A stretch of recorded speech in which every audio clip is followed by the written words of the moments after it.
All right, Darksiders, here we are again. The New York Jets, an absolute disgrace. Normally, I would leave the disgrace and the Oda Payne to Joe Beningo, but I don't want to wait 24 hours to listen to him talk about this, so here I am. Oda Payne, what a disgrace! The Jets are the worst I've ever seen them right now. I mean, this is brutally bad. They are not the least bit competitive. They are clearly not prepared.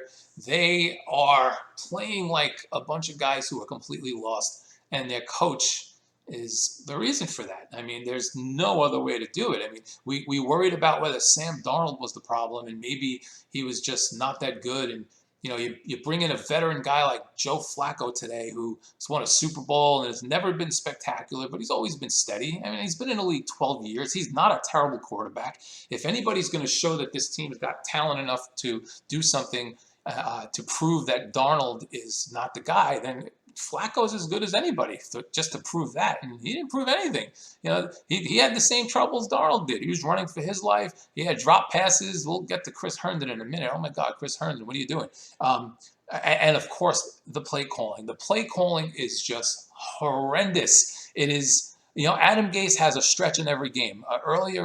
Last year, the stretch was the first drive of the game. They'd go down, they'd score, and then, they wouldn't do much after that. Now, you never know when it's going to be, but there's always that one little stretch where the Jets look good, they're moving the ball, and you're like, okay, maybe they're turning a corner.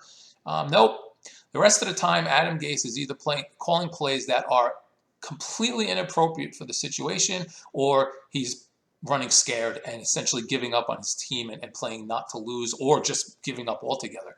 And we'll talk about a couple of those. So, what is Adam Gase's deal with first downs? Why does he not consider a first down something important? I mean, of course, touchdowns and wins and big defense and big plays and a great quarterback, all of that stuff is part of football. But without first downs, none of it matters. None of it. First downs is the first thing that matters. It's get that first down so you keep the ball and keep the other team away from scoring, okay? The earliest memories I have as a football fan is before the yellow line, right? You would see a play. If it's not a bomb or it's not something that's stopped on the spot, the first thing you do is look to see how many yards the guy got, where that orange little stripe was. We called it a stripe then. The yellow thing is really a stripe now. See where the orange stripe is, and you automatically calculate it in your head. It just goes boom. It's like 4 yards, 2nd and 6. It's like Rain Man, 4 yards, 2nd and 6.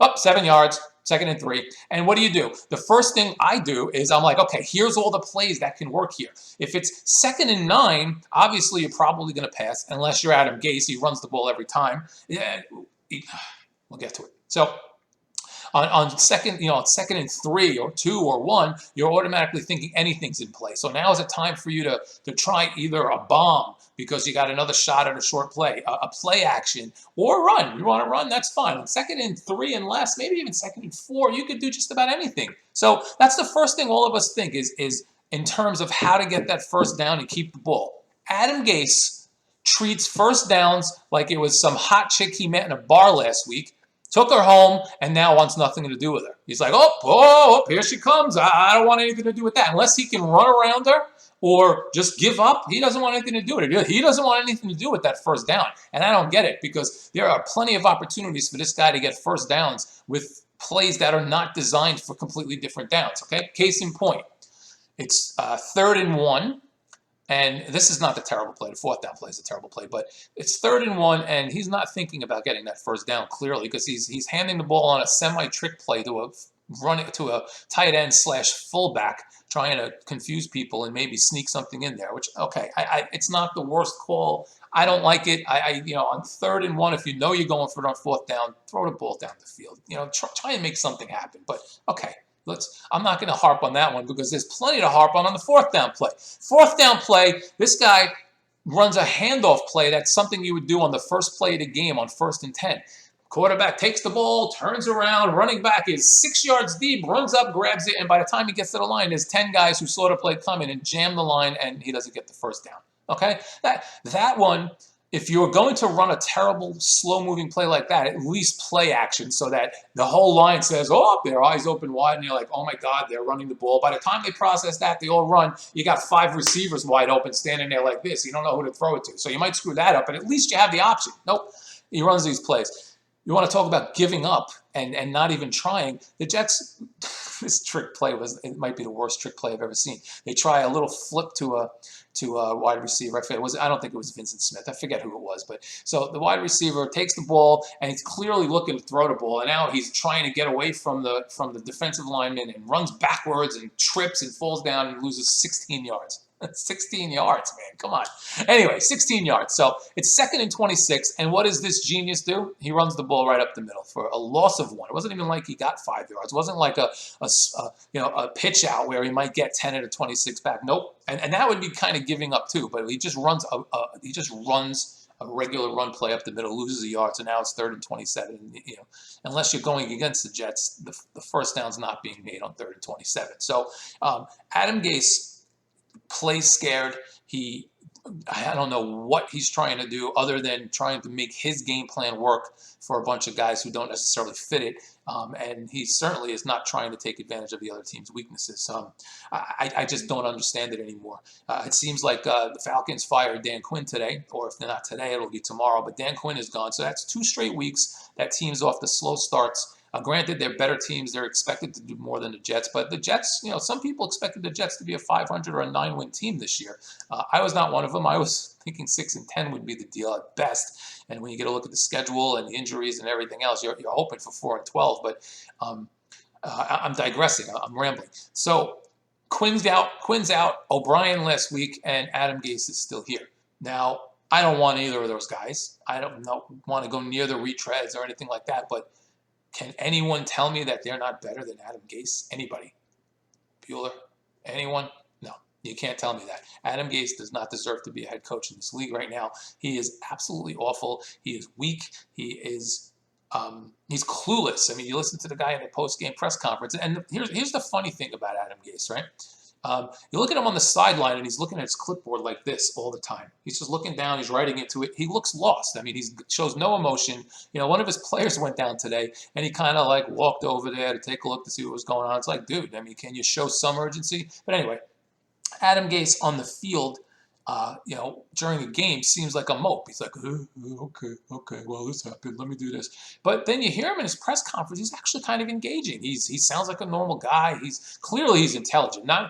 He may not be the offensive genius we were promised, but nobody's going to call a guy a genius of any kind unless he's smart. So the guy's clearly smart. But you listen to him enough and you realize he is football smart, but he has no idea how to apply it. So go back to the man-woman thing again. It is like those nerds, like a nerd in high school who knows everything about emotion and everything about how sex and pheromones work, but has no idea how to apply it with a woman. That's what Adam Gase is like. He knows every little thing about every X and O. He doesn't know how to apply it in his situation. He doesn't know how to translate it to a bunch of guys on the field to get them to buy into his game plan. He doesn't really have a game plan, and every single answer is, yeah, I don't know.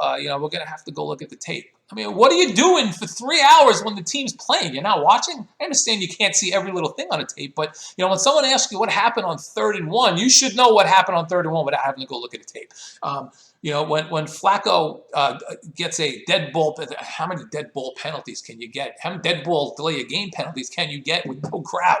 Anyway, so Flacco gets a dead ball penalty, and Adam Gase is like, hey, I'm going to have to go look and see what happened. I don't really know. What do you mean you don't know? Well, something's screwed up, obviously. You got an interception. It's a dead ball, and there's a delay of game. It's inexcusable, and that is preparation. It is coaching, and this guy has none of that. I'm going to get to a video at some point on Darnold and everything with the Jets, because I wanted to get into a little bit about how Flacco didn't do anything to get rid of the whole stigma that the Jets that Gase is holding back Darnold. I mean, whatever the case is. But I'm going to do that separately. I want to keep this about today's game, which was terrible.